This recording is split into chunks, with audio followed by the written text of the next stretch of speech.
Welcome to the Grassroots Army podcast. This platform is for common sense people looking for up-to-date, accurate, and truthful information without the hot garbage corporate media bias. The power of one can lead to the power of many. You never know what small act that you may say or do that may literally change the lives of millions tomorrow. And don't you ever think that you can't make a difference, because you can.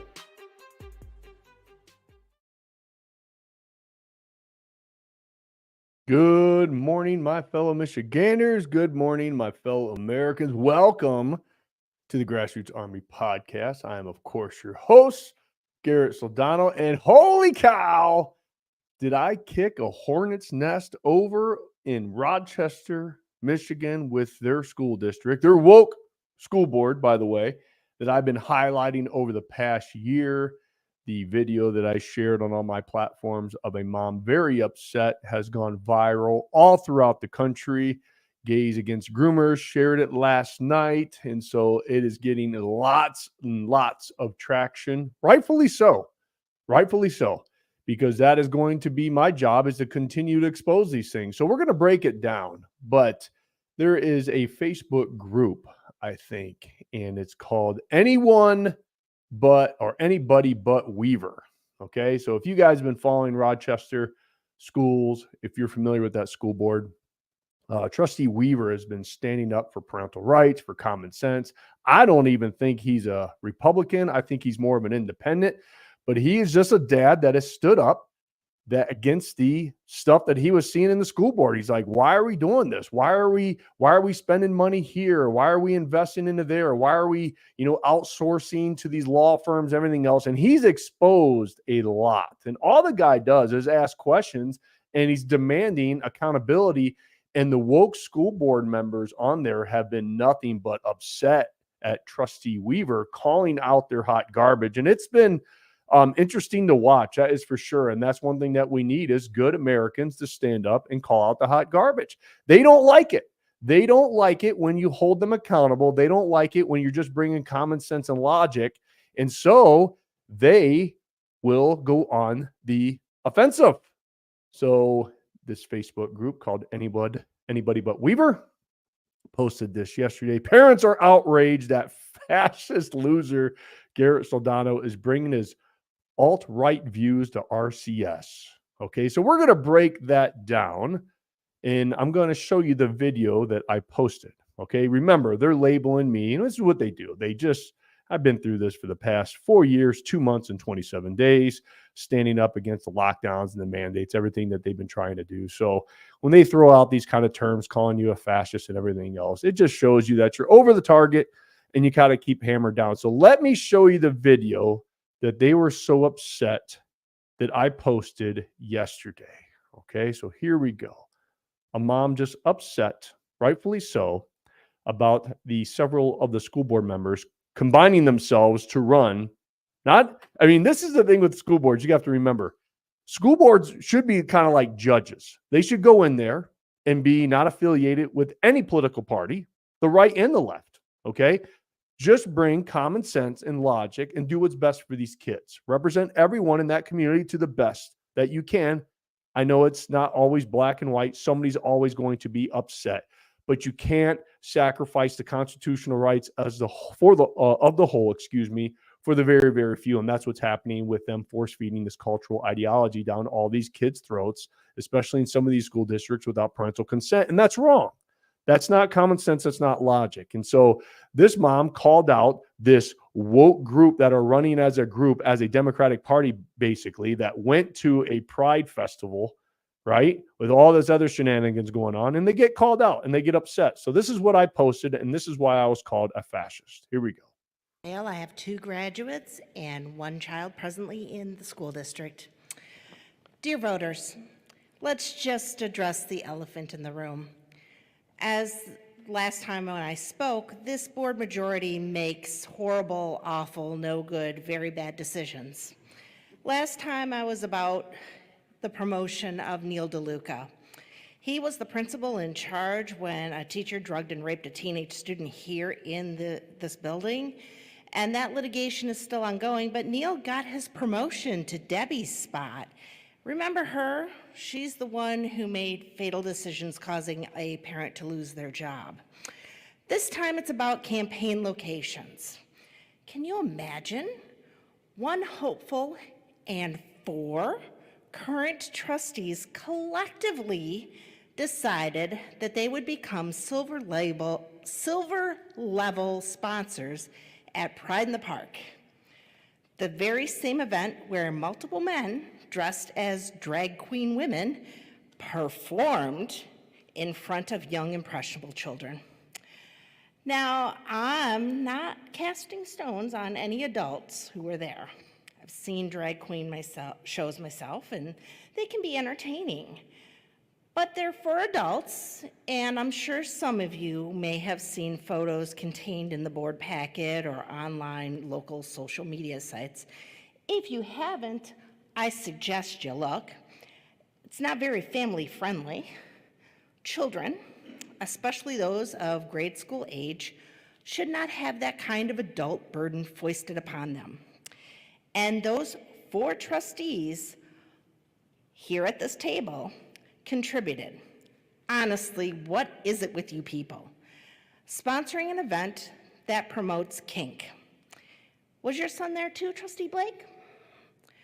It is decisions like this that make it very easy for myself not to vote for anyone running on any slate, much less the board majority.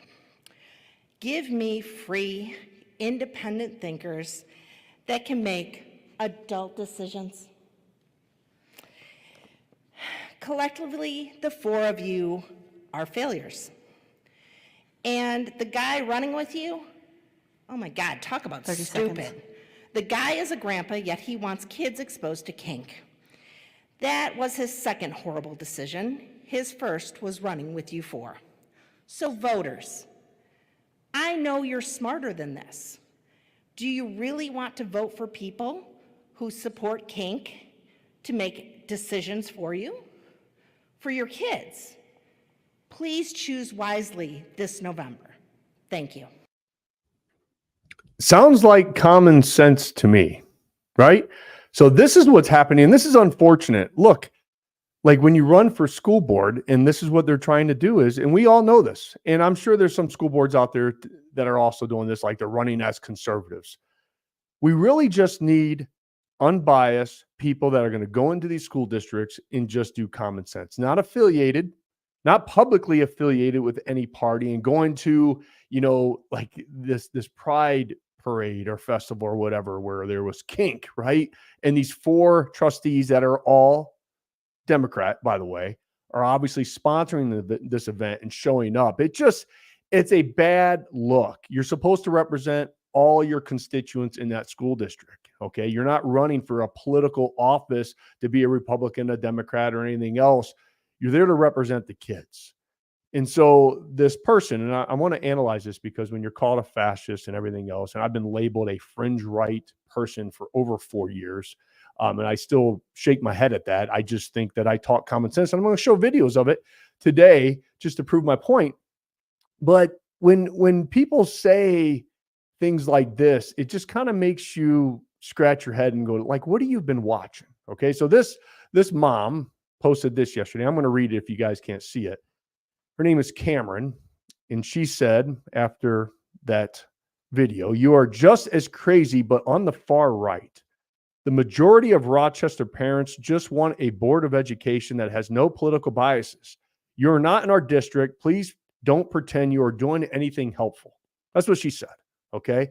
So again, I'm just as crazy, and I'm on this far right as she labeled me. So I politely replied, "Hey, Cameron, if standing up for the following principle makes me crazy, then call me proud to be so. Number 1, protecting the privacy of girls by ensuring biological boys do not use their locker rooms. Number 2, preserving the integrity of girls' restrooms by keeping biological boys out. Number 3, keeping sexually explicit materials out of public school libraries. Number 4, shielding children from relentless cultural indoctrination.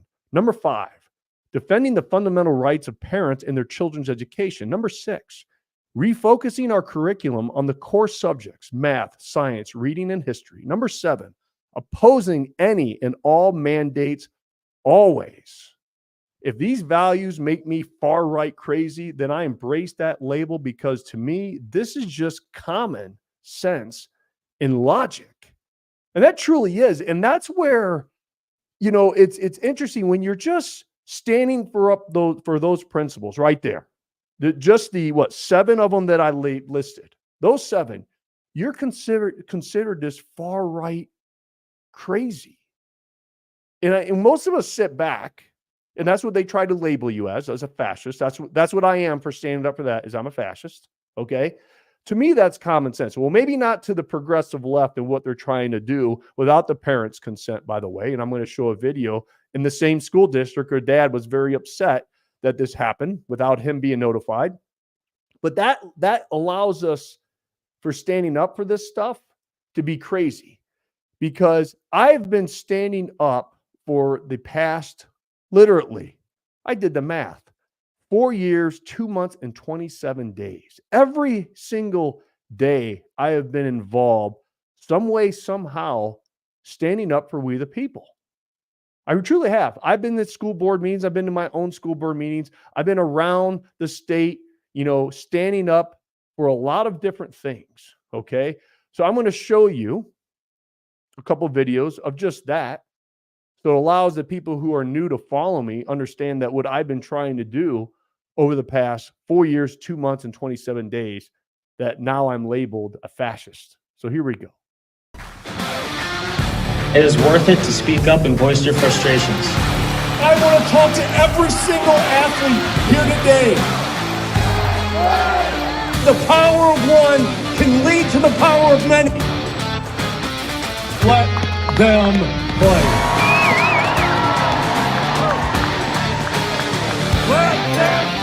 I know you're frustrated. I know you're angry. I know it feels like your heart and your soul got ripped out, and we feel that with you. But I understand this. This day right now will change you. This day is going to change who you are and what you're about. Allow this to burn inside your heart, inside your soul. So that was me standing up to Jamie McIlvaney's Let Them Play rally, which was very successful, demanding that Governor Whitmer allow these kids back in the athletics. Because if you recall, she canceled athletics on these school kids, right? Here's another video of me at a Turning Point USA standing up against vaccine mandates at Michigan State. What we're doing right now is unconstitutional. This is America. We have the freedom to choose. The CDC just renounced that the people who are vaccinated, they have a 99.99% chance of surviving if they're vaccinated, which tells everybody, holy cow, the vaccines work, don't they? However, the other stat for the unvaccinated is we have a 99.98% chance of surviving if infected. So you're telling me that you're going to mandate a medical procedure for a 0.01% chance of surviving? It's garbage. As a healthcare professional, I have a duty with my patients before I do an adjustment, before I do a procedure on my patient. I sit that patient down and I tell them, here's the positives of doing this procedure. Here's the negatives of not doing this procedure. And hey, look, here's the potential side effects of doing this procedure. They are not giving us the truth. That's what we want. It's always what we have wanted, is the truth. In the final video, I got to find it, 1 second, is me standing up at my own school board against the mask mandates that they were trying to enforce, I think back in 2021, this one was. And I said, if you do the mandates, I'm taking my kids out. And they did the mandates, so I took my kids out and we did homeschool. So here's the school board. Garrett Sano.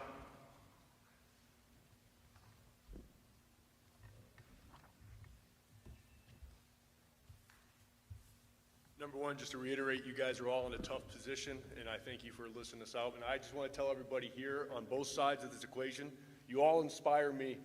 All of your stories, standing up, that's what this is about. It's about we the people. I want to make that known right now, okay? But here's what I'm going to talk about tonight, is number one, you do not mask up healthy children, ever. You do not mask up healthy adults, ever. Okay, and I'm going to remind everybody, it's in the medical profession. This comes from your own dictionary. Dorland's Medical Dictionary states that true health is a state of optimal physical, mental, and social well-being, and not merely the absence of disease and infirmities. That includes this virus. And I appreciate all the medical professionals who came down here and they witnessed the horrors of COVID, because it does in fact exist, and it's a nasty virus. However, all their solutions and all I heard was to vaccinate and mask up here on out to eternity. No personal accountability. Where's the talk about nutrition? Where's the talking about strengthening your children's immune system with supplementation, allowing your body to be an environment of greatness the way God designed us? If God wanted us to have a mask on our face, he would have made us one.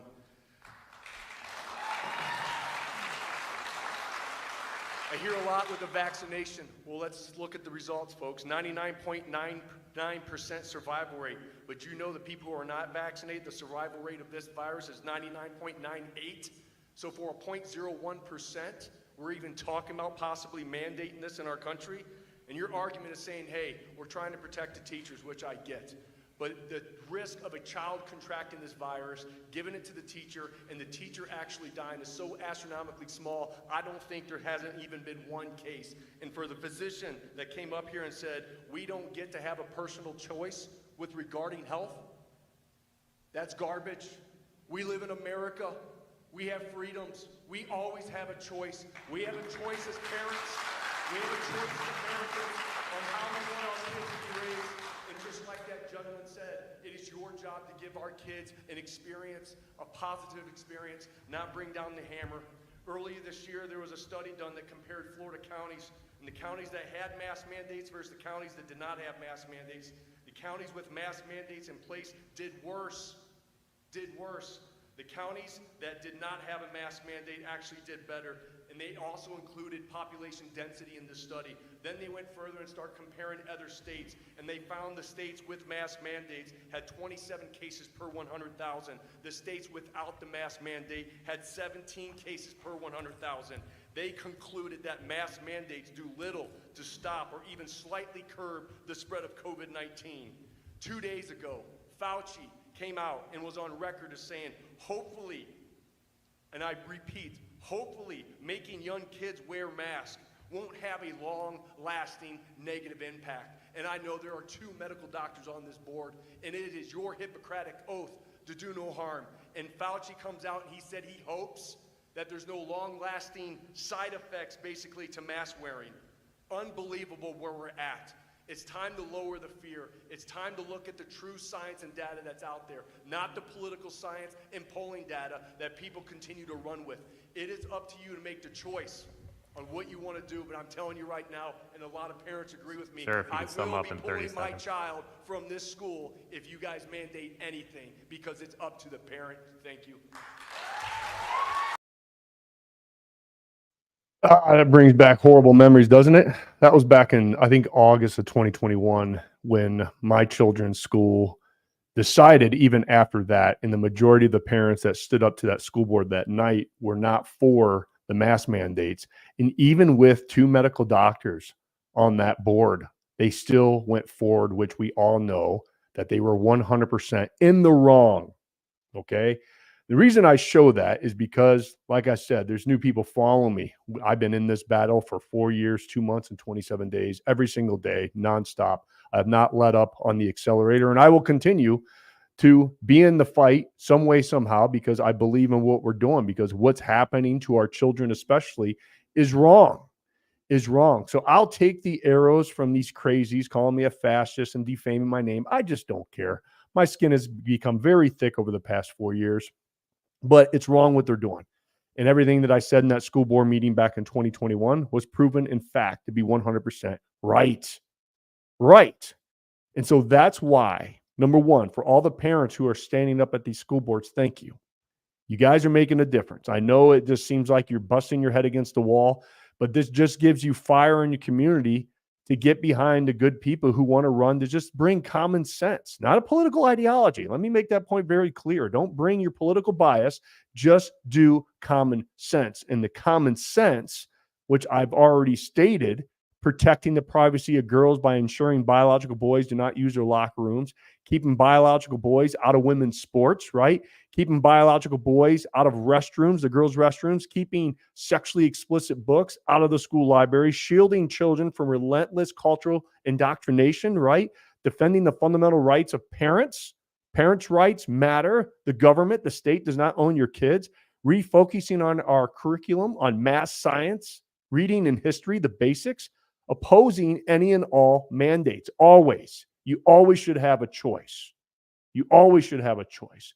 And just to put a little icing on the cake of another parent who stood up, very concerned that his young, I think it was an adopted child, if I'm correct, if I remember, was read a book without his consent. So listen in. I'm going to hammer down on Rochester because the folks who think that I'm a fascist and a far-right crazy tell me that standing up against this guy and what he had to go through is fascist. Listen in. 8-year-olds at Delta Kelly got to read Call Me May. Am I on track or no? Call Me Max. And a lot of people are upset about that. Got 2,000 clicks or so on social media before it got dumped. Something happened like that in my students' class last year at Brooklands. They read, he came home talking about The Prince and the Knight, similar type book. And when I first met the third grade teacher, she had pride flags and stuff. And so, you know, I just had to talk with her. I said, listen, this child, he's in third grade, but he had some problems before he was born. He was born, just one of our foster kids. He was born with a lot of drugs in his system. He's a soft-hearted special child who believes in Santa Claus and the Tooth Fairy and the Easter Bunny, and he picks things up a little bit slower. And I kind of like if you just give me a warning before you broach these subjects, so that when he comes home, I can answer his questions and I can discuss it with him. She said, great. But she didn't do that. She just goes ahead and reads the book anyway. And when I asked her about it, she sent me this email.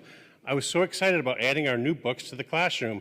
They're in students' hands. I'm thankful to have been able to attend an RCF. RCS offered professional development about building an inclusive library classroom. This PD included an allowance for purchasing these books about traditionally marginalized populations in the classroom. And I said, okay, that's great. You had a PD. But I thought we had a deal where you were going to tell me when you were going to read the books. Well, at the PD, they told her that she didn't have to do that if she just set the books there on the top of the book stack and told the kids, go pick a book. And then the kid would go pick a book, and then she didn't pick the book, so she didn't have to warn me that she was going to read it because the kid picked the book. She bought 20 books, and she put all 20 of them on the top of the bookshelf, and then the kid picked the book. What else was he going to pick? Was he going to pick the New York Times? She read the book that she put right in the front. You know, so I felt like she lied to me. So I went to the principal, Brooklands principal, Sarah Crowley. She is one of the best principals, one of the best educators I've ever met. And right away, she called the teacher down. Well, you know, we're all friends. We know each other. I'm not trying to be against the curriculum. I just want to know what's going on. 30 seconds. And Miss Crowley, figured it out. She asked her what happened. She said that Corey gave her those books. And when she called him on the phone, it was only like 1:30 in the afternoon. Corey, what's going on? You gave these books to her and told her to tell the parents that she didn't have to tell the parents beforehand? He said he had a letter from the superintendent saying that, yes, he could do those things. It was 3 weeks before school got over last year. And if you remember, 3 weeks for... Thank you. That's your 3 minutes. So again, to me, for what that gentleman is standing up for, parental rights, is just common sense and logic. So if you're in that community or any other community for that sake, is look, run. Now I know there are some people thinking about running in Rochester, and I strongly encourage them to do so, just to bring some common sense. And I would like to bring those folks on if they would choose, just to give them some airtime to talk about some common sense things that they're going to stand for. So you all can bypass all the garbage that these woke crazies do on social media, because they will attack these folks and label them as fascists and radical right-wing extremists. And this is their plan all along to take over the board. No, I think the majority of parents in that community just want some common sense. And that is throughout all of our school boards. Just get good representation and have difficult conversations. Hey, look, it's not going to be easy, because there are some kids who have some problems that need to be dealt with, and you're never going to make everyone happy. It is really, truly a thankless job. And so I really, really respect anyone that wants to really put their name out there and run for those types of positions, because it's tough. It really is. So, but if you have that burning desire to serve locally, please do. Please do, because you have to stand up against this craziness, especially when there's 4 of them running together as a political party, basically, and sponsoring the very things that people are standing up against and say, hey, we just don't want this stuff force fed down our throats. What you do with your own kid on your own time, that's fine. If you want to take your kid to those types of things, that's your right as a parent. It truly is. But when you're representing a school board with everyone that's involved in that community, and they may not agree with that, I think that's just kind of slap in the face, like, hey, we're going to continue to have our pride flags everywhere, and we're going to run and we're going to sponsor, these pride events. And I just think that's very unprofessional. And I love how Gays Against Groomers is growing astronomically and calling out this garbage, but you don't hear about that in the corporate media, because they feel that their group got hijacked by these crazies. So who's the fringy crazy, right? Me standing up for parental rights and saying, you know what, if you want to do this stuff, get the parents' consent. But I'm a crazy for standing up for that. So they can throw their arrows. Who cares? Okay, so moving on. Let's talk about the Weekend at Bernie's candidate, Biden. Karine Jean-Pierre is constantly getting, pretty much pressured in their daily press briefings with the White House press corps. Okay, they're finally putting pressure on her because the Democratic Party is split right now. You have the one side of the party that wants Biden to step down, and you have the Biden family not willing to give up power, and you have a fight within the Democratic Party. So President Trump's doing what he needs to do right now. It's just like, hey, it's the art of war. If your enemy is making mistakes, don't try to interfere. Let them continue to make mistakes, because the more Biden gets out there, you can't run away from mental disease. And we all know that he has some type of mental disorder. What that is, who knows? We'll know one day. Because what they'll finally probably do, and the narrative that they'll push out, is finally it will come to light. It will be known that he has some type of mental disorder. And the media is going to push this image of Joe Biden on how courageous he was, and he's battling through, and there's going to be soft music, and everybody's going to be showing images of hugging Joe Biden as he slowly goes off into the sunset, right? And how great of a person he was. That's the narrative that they're going to push, because there's no way that this guy's going to last. If he makes it to the election, I'm surprised. But I just don't feel that's going to happen. Something's going to happen maybe in the Democratic convention. Who knows? There's so many different theories out there that we're just all going to have to sit back and wait. But Peter Doocy, who wasn't called on the other day, and I could slowly see him raise his hand, and then the camera would go off him, and Karine Jean-Pierre wouldn't call on him. So yesterday she did give Peter some time, and he asked a very honest question, which a lot of us wanted to know about the nuclear football. If something happens, if Sleepy Joe is sleeping, who gets that news? And so here's the question and her answer. Okay, Peter, I know we had our chat yesterday. Yes, thank you, So go Corinne. ahead. Does President Biden commit to serving a full second term if reelected? Yes. Thank you. We know the president says that his health is fine, but it's just his brain, and that he's sharpest before. He was joking, by the way. I just want to make sure that that's out there. And he was making a lighthearted joke as he was That he has speaking problems off. with his brain. He's speaking off the cuff, and he was making a joke. You know the president; he likes to joke a lot. He's the same guy who says, "I know I look 40," right? So he likes to make jokes. It is a joke. Okay. I think people laugh when he says it. Well, he So it also is a said joke. he's sharpest before 8 p.m. So say that the Pentagon at some point picks up an incoming nuke. It's 11 p.m. Who do you call? The First Lady? He has a team that lets him know of any news that is pertinent and important to the American people. He has someone that is decided, obviously, with his National Security Council on who gets to tell him that news.